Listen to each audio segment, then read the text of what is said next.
Buenas tardes, bienvenidos de nuevo a Directivas de Frente. Hoy tenemos el placer de contar con una gran mujer, una gran persona, una gran profesional, Pilar Gómez Acebo. Bienvenida. Muy buenas tardes. Gracias por estar aquí, un auténtico placer, honor tenerte.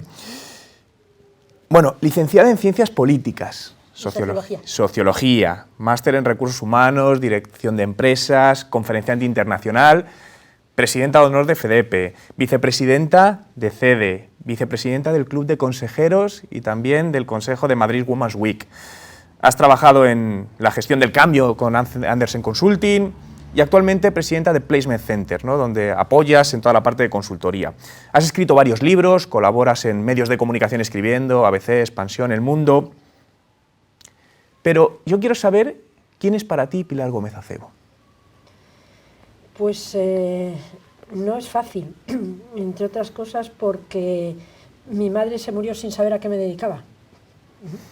Entonces, la verdad es que quizá un poco en esa línea femenina de compaginar muchas cosas, pues estoy en múltiples ámbitos porque es lo que me hace crecer, es lo que me divierte, es lo que me gusta. Y quizá un poco salí del mundo multinacional porque me aburría un solo ámbito. Necesito cruzar, necesito ver, oír, escuchar experiencias, vida, para sacar conclusiones. Entonces, a todo aquello a lo que yo llegue y me pueda asomar y se me ponga por delante, ahí voy a estar. ¿Podríamos definirte como una mujer transgresora, disruptiva? Algo de eso, según dicen, tengo. Lo que a mí me gusta es provocar. Provocar pensamiento, provocar mejora, provocar cambio de postura. Creo que ahí pues disfruto porque eso es crecer y hacer crecer. Y es donde me encuentro bien y me encuentro a gusto. Es decir, que te encuentras cómoda, es decir, tu zona de confort es fuera de la zona de confort, podríamos decirlo así un poco, sí. Donde normalmente el ser humano nos sentimos cómodos ahí dentro de lo que estamos acostumbrados y cuando a la mayoría de personas nos sacan es como el miedo a lo desconocido, ¿no? Yo creo que es todo lo contrario. Probablemente, y esto pues se está estudiando, ¿no?, mucho en el mundo de la neurociencia, porque yo pues nací ya con esa contradicción. Yo pesaba 1,25 kilos al nacer en un momento donde no existían las incubadoras, y sales para adelante o no sales para adelante, sin ayuda y sin apoyos. Entonces eso te hace bregar y crecer bregando, y probablemente pues eso ha marcado también mi trayectoria. Hablemos de cambio, decías, te gusta provocar el cambio. Es decir, y para provocar el cambio yo creo que hay que incomodar en ciertas situaciones, ¿no? O me expreso mal, quizás el cambio provoca una incomodidad. Lo que pasa es que sí, en términos generales provoca incomodidad, pero yo he aprendido a empezar enfrentándome a esas situaciones y he aprendido a afrontar las situaciones.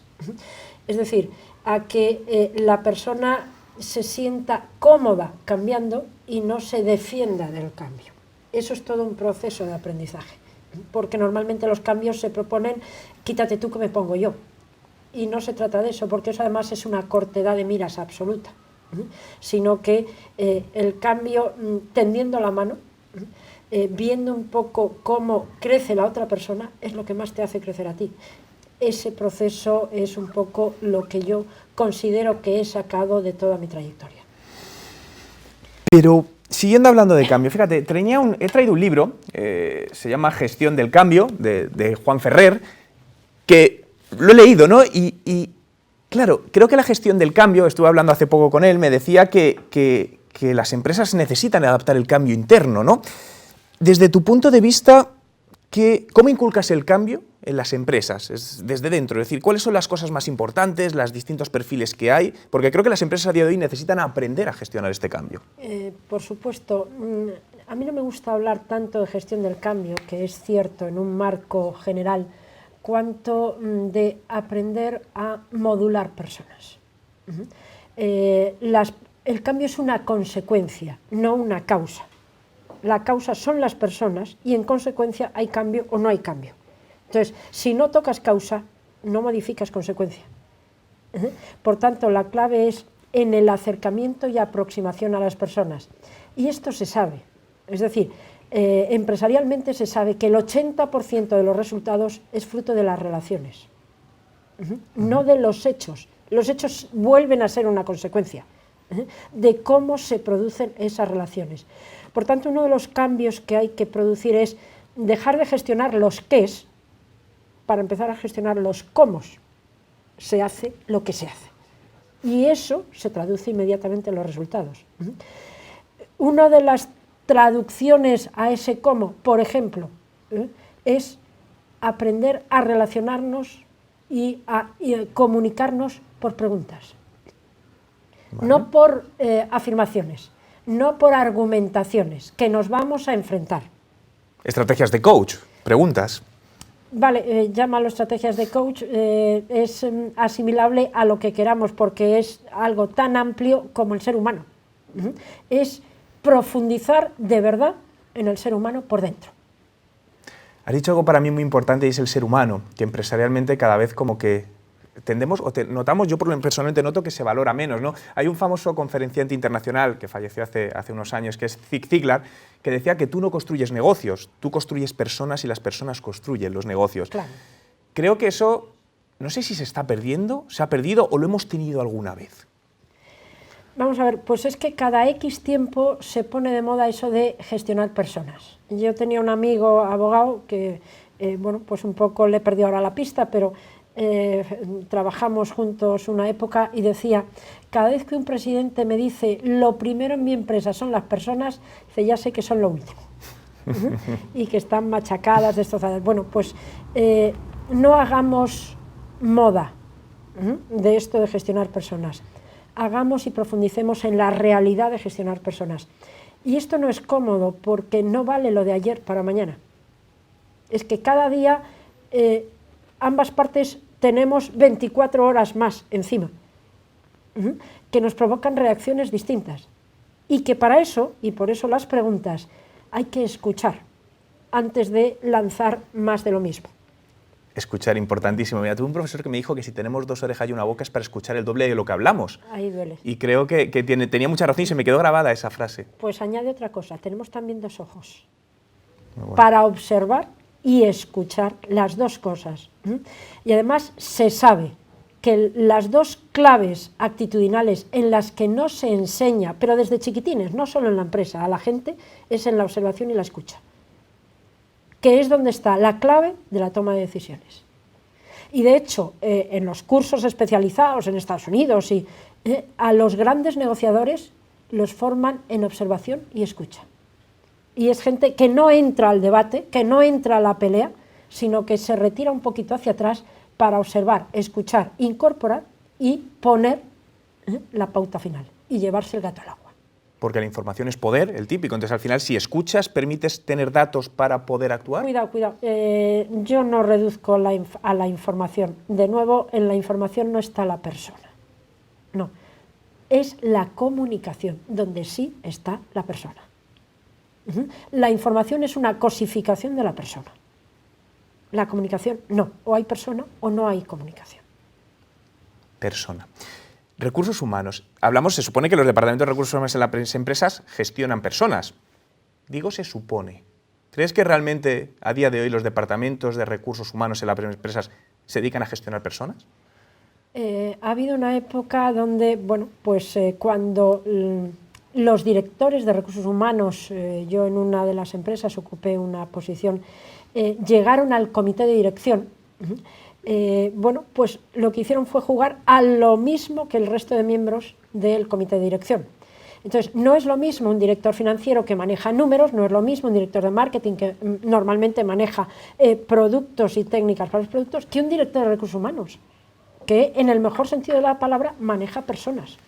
Y es algo totalmente distinto. Es que eso no son cosas ni números, son cómos. Entonces se dedicaron a gestionar los qués de los cómo y eso hizo que se denostaran a los directores de recursos humanos. En este momento, nuevas generaciones, y digo porque me han llamado también a formar parte del Consejo Asesor de Organizaciones de Recursos Humanos, están queriendo recuperar esto, pero de nuevo hay muy poca formación en los cómo, que es donde hay una carencia actitudinal muy fuerte. Estamos formando a la gente en aptitudes con P, que la tecnología nos quita de en medio, es que es más rápida y más barata que nosotros. Está muy bien tener esos contenidos iniciales, pero después o sabemos cómo los aplicamos, o lo que se convierte en esos que es, por muy avanzados que estén, es en armas arrojadizas de unos contra otros. Entonces, donde hay que formar especialmente a los directores de recursos humanos es en los cómo funcionamos como persona. Que carecen ahora mismo de esa formación. De esa formación, y no, además se avanza muy poquito en eso. Técnicamente y tecnológicamente hemos llegado a la Luna y los planetas, y estamos en camino del Sol. Humanamente seguimos en el Pleistoceno. Me encanta la comparativa que has hecho, porque realmente estamos en unos cambios, además unas velocidades vertiginosas. Yo creo que estamos viviendo un momento, diría, mágico, ¿no? Donde está cambiando todo tanto y la empresa le cuesta adaptarse a todos los cambios. Claro. ¿Tú crees que la empresa española se adapta bien a los cambios, a todos los niveles, tecnológicos, humanos, todo lo que tenemos? Vamos a ver, ahí hay muchas contradicciones que darían para debates creo que muy interesantes y muy profundos, ¿no? ¿Por qué no se adapta no solo la empresa española por nuestras características peculiares, por así decirlo, pero en general el mundo de la empresa? Porque cuanta más distancia hay entre la formación tecnológica y la formación humana, mayor se disparan las carencias. Por lo tanto, nos hacemos más manipulables a la toma de decisiones de donde de verdad se toman las decisiones en el mundo, que no es en este país. No es en ningún país en concreto. Son lobbies transnacionales que sí conocen perfectamente el funcionamiento del ser humano. Lobbies transnacionales. Transnacionales. Claro, donde de verdad está el poder. Y dentro de esos juegos, pues hay que seas presidente de gobierno, presidente de la compañía, te tienes que un poco ceñir a esas reglas del juego. Cuando has dicho lobbies transnacionales, me ha sonado conspiranoico. Me ha venido a la cabeza Iker Jiménez. Es decir, ¿hay algo de conspiración en todo esto o no? Que es mucho más fácil. Cuando se llama a alguien conspiranoico es que no se quiere que profundice. Que es mucho más fácil. Que se sienta George Soros en un restaurante en Nueva York con 2 fondos de inversión y mueven más dinero que todo el PIB de España. Dejémonos de conspiranoico. Que es mucho más simple y sencillo. Lo que no quiere decir fácil. La vida es muy simple y muy sencilla, nada fácil. ¿La dificultamos nosotros mismos? ¿La hacemos difícil nosotros? ¿Nos complicamos la vida nosotros? Claro, si no tenemos cómo, nos defendemos unos de otros. Si tenemos cómo, buscaremos puntos de acuerdo y de encuentro. Yo en el último consejo del que formo parte, le dije a la persona cuando me llamó, le dije, mira, disiento diametralmente, pero te voy a apoyar en lo que decidas. Hablemos de liderazgo, ¿no? Como todos sabéis, cada vez se habla más de liderazgo en la empresa, pero realmente no sabemos si está bien inculcado. El liderazgo de un hombre y una mujer, ¿son iguales? ¿Son distintos? ¿Uno es mejor? ¿Otro es peor? Bueno, sin caer un poco en los clichés y en los estereotipos, yo siempre digo, primero personas y después hombre o mujer. Entonces, lo primero, hay unos rasgos como persona, un índice de madurez o inmadurez, unas carencias emocionales que te predeterminan a las decisiones. Y después hay un estilo de hombre o de mujer, más caracterizado hacia el objetivo en el caso del hombre y hacia una dimensión más global en el caso de la mujer. Entonces, teniendo en cuenta un poco esas 2 facetas y por ese orden, primero como persona y después qué estilo le ponemos a la persona, es donde podemos sacar conclusiones de que hay ciertas tendencias en uno o en otro, pero que se pueden cruzar perfectamente en función del primer aspecto. Cómo está por dentro como persona, de construido, de sólido, de maduro o de inmaduro, débil, lleno de miedos, de inseguridades. Eso es prioritario. Y me atrevería a decir que es que si analizáramos, si quisiéramos analizar para prevenir de verdad lo que está pasando y lo que ha pasado en París hace un par de semanas, radica ahí la clave. Se sabe de sobra. Radica ahí esa clave. Mucho más en situaciones de cotidianidad. ¿Queremos o no queremos modificar y mejorar? ¿O queremos hablar de gestión de personas para que no cambie nada? Y para llamar conspiranoico al que mete un poquito el dedo en la llaga de los intríngules que tenemos como seres humanos. Vale, pero entonces me dices, vale, no hombre, no mujer, primero persona. Entonces, ¿no podemos decir que son mejores liderando las mujeres o los hombres? ¿Podríamos inclinarnos hacia un lado o otro, o no podemos hacer ese tipo de valoración? Depende. Creo que no es válida ninguna regla fija en materia de personas, porque además siempre hay rendijas por las que la persona se escapa. Y cuando crees que la tienes encasillada, se te ha escapado. Ya. Totalmente. Entonces, lo importante es ahondar en cómo se encuentra.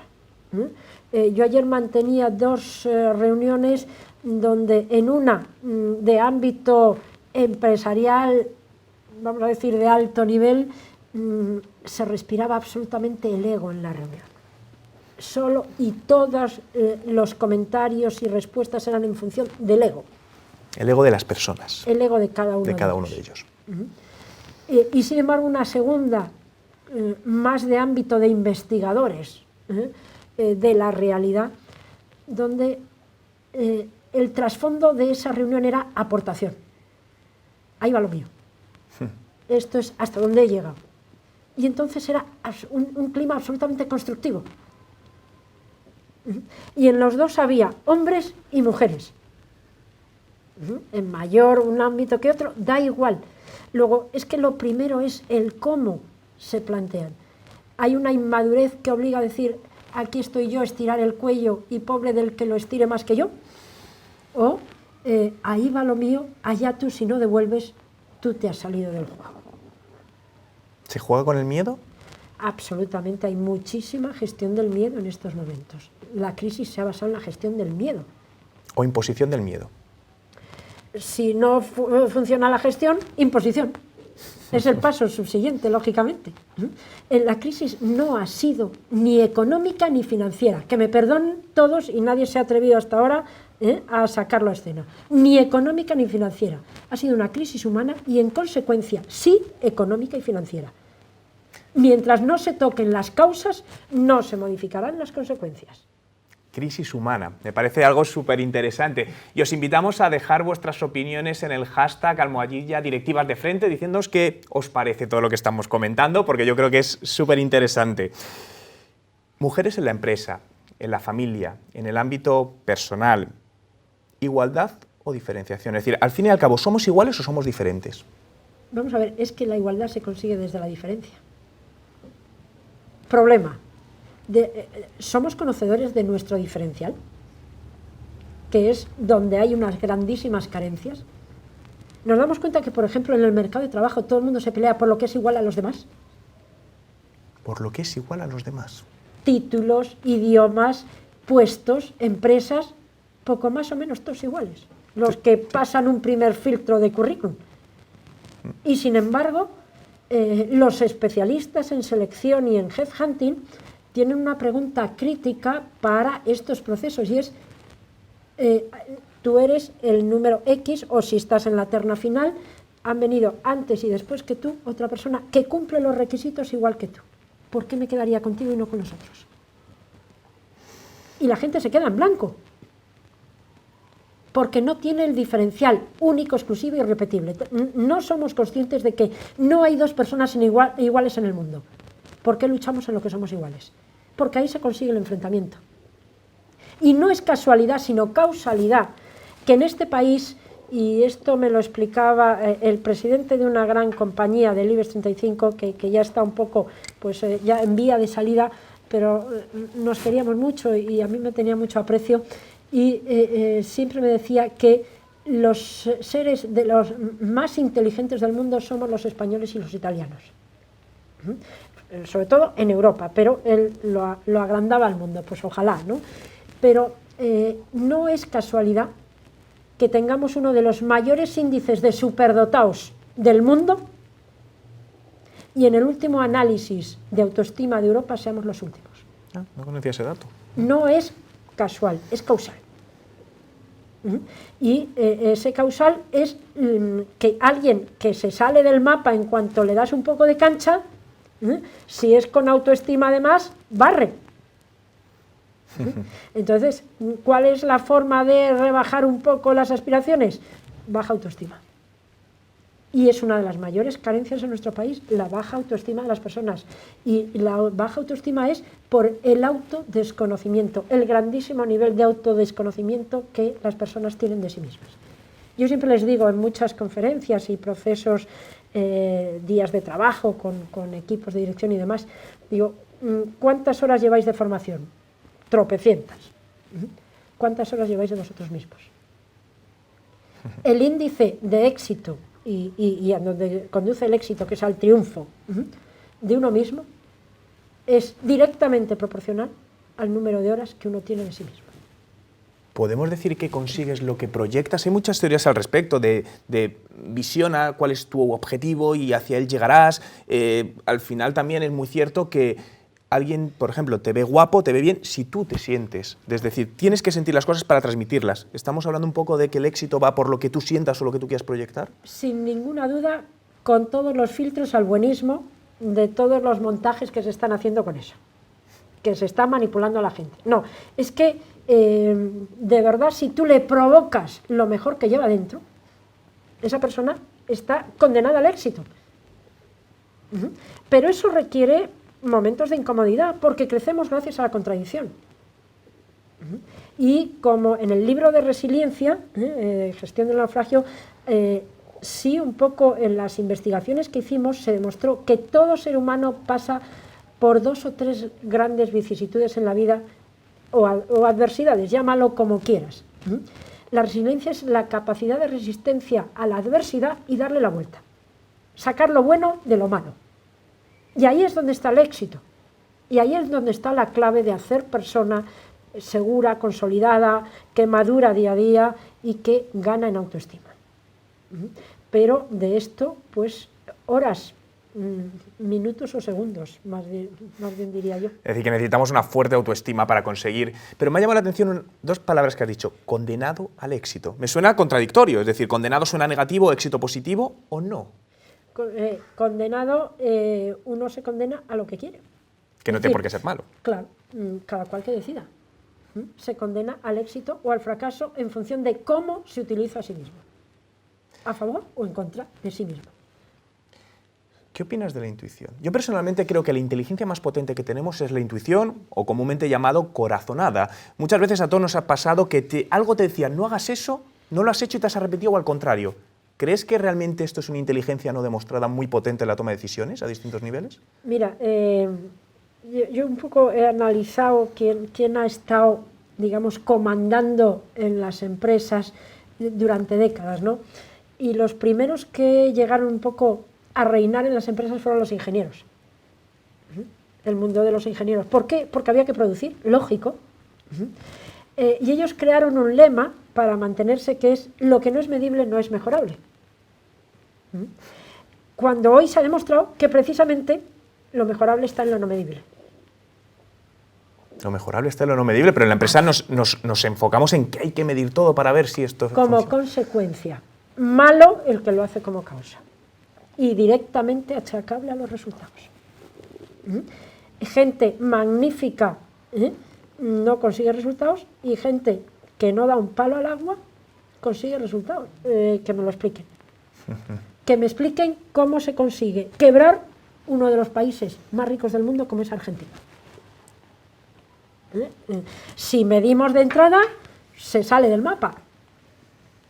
Y sin embargo, está en quiebra como país. Y vive en quiebra, porque se quiere que viva en quiebra. Porque lo que hace es gestión del ego. Se dice, Argentina, exceso de ego, les gestionas el ego por arriba y se sale, quiebra en Argentina. Con todos los episodios que queramos analizar. que creo que hay otra asignatura que tenemos que empezar a practicar y es la geopolítica. Geopolítica. ¿Qué es la geopolítica, para entenderlo? Pues que de alguna manera somos un ser en proyección mundial y que hechos que acontecen en los lugares más inhóspitos nos tienen que enseñar. Porque se están tomando decisiones en base a la geopolítica. Y sin embargo desconocemos geografía y política. Y ahí el actor principal es el ser humano. ¿Te suena la frase, las mujeres vamos a devolver a la empresa los sentimientos? Una frase que me ha parecido, la verdad es que preciosa, es una frase que has dicho tú. ¿Qué sentimientos debe tener una empresa? ¿Puede tener sentimientos una empresa, un ente? Vamos a ver, es que no se trata de la empresa, he dicho las mujeres, que es distinto. Los sentimientos los tenemos las personas. Ayer discutía con una persona de estas, defensora, lógicamente, del mundo de los ingenieros, porque es ingeniero, que denostaba los sentimientos. ¿Por qué? Porque no lo sabe gestionar.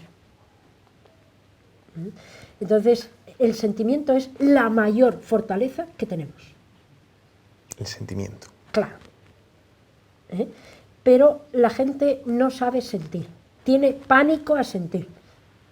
Y a demostrarlos también, sobre todo, más hacia afuera que hacia adentro. Pero es que el sentimiento no es sentimentalismo. Y la diferencia es abismal. Y se ha querido transformar el sentimiento en sentimentalismo, en buenismo, en sensiblerías. No, el sentimiento es durísimo. Es lo más duro que hay. Pero es lo que nos hace humanos. Es lo que nos hace humanos y nos permite hacernos crecer unos a otros. Unos a otros, que normalmente parece que nos peleamos entre nosotros en lugar de hacernos una piña y lo que dices, ayudarnos en crecer unos a otros, ¿no? Efectivamente. Y el gran actor es el sentimiento. Y tú pones a una persona frente al sentimiento y hay acuerdo. ¿Hay sentimiento en los comités de alta dirección? No. Lo que hay es racionalización, que anula el sentimiento. Y manda el que tiene más balones. La jerarquía, el poder.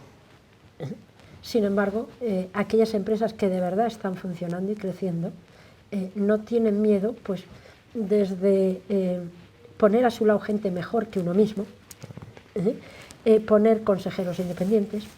Esas son las que interesan. Son menos y lo que hay que conseguir es que sean más, las más posibles.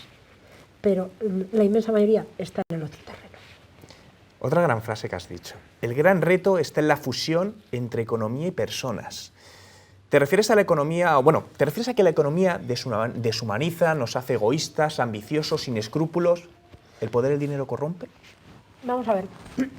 Es que me gustaría un poco por empezar a sedimentar el término economía. La economía ha salido de dentro de la persona. Los seres humanos, unos con otros, funcionamos por oferta y demanda. Ni solo la oferta, ni solo la demanda funciona. Si no hay oferta y demanda, no hay crecimiento.